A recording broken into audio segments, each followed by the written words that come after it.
Yung tubig po namin, nanggagaling po ito sa isang spring water po.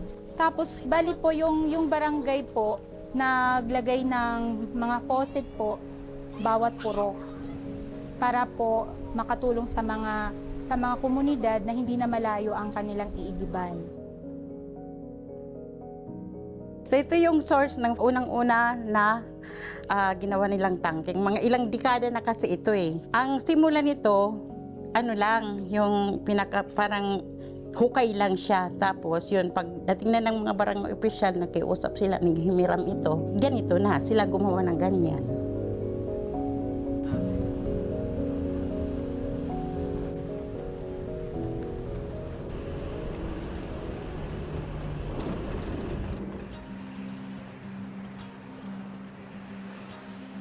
Ang faucet po ng Barangay Mabuhay is 7. Ang population namin is 1,335.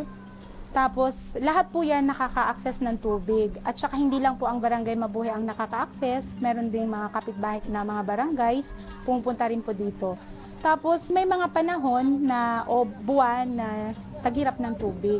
Ang ginagawa ng barangay para lahat makatagamtam ng tubig, nagkaroon kami ng scheduling. Ang scheduling namin mula sa 5 o'clock ng maga hanggang 12 doon sa dalawang gripo. Tapos, pagkatapos noon sinasara, ang another na naman na dalawang gripo bubuksan para naman sa alas 12 hanggang alas 6 ng gabi. Araw-araw po yan hanggang maibalik yung tamang yung panahon namin na pag hindi na magtag-init, balik ulit sa dati na open lang siya.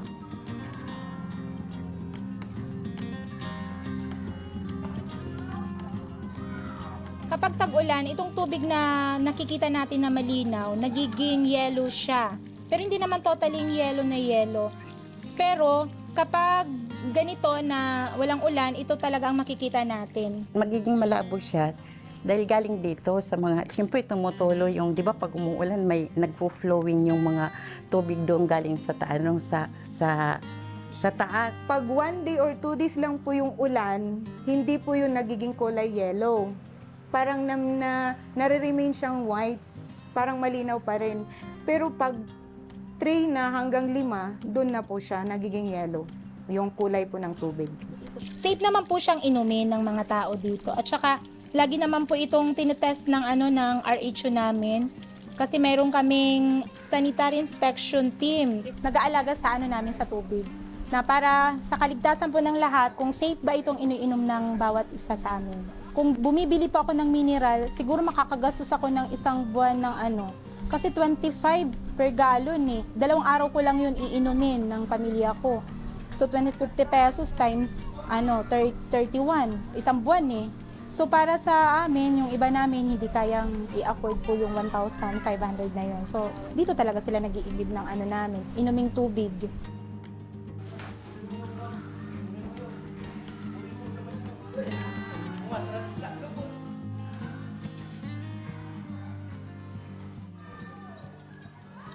Ang estudyante po namin dito sa Mabuhay Elementary School, mayroon po kaming 172 po lahat na 72. Opo, 172 na enrolled po estudyante dito sa Mabuhay Elementary School. Kinukuha po nila yung iniinom nila na tubig dito po sa barangay po namin, yung sa barangay po na faucet po, opo yung sa likod. Yun yung mga iniinom dito. Nanggaling po yung tubig na yan sa spring po, sa bukal. Mayroon po dito nakakaranas, mayroon po mga bata na sumasakit ang tiyan.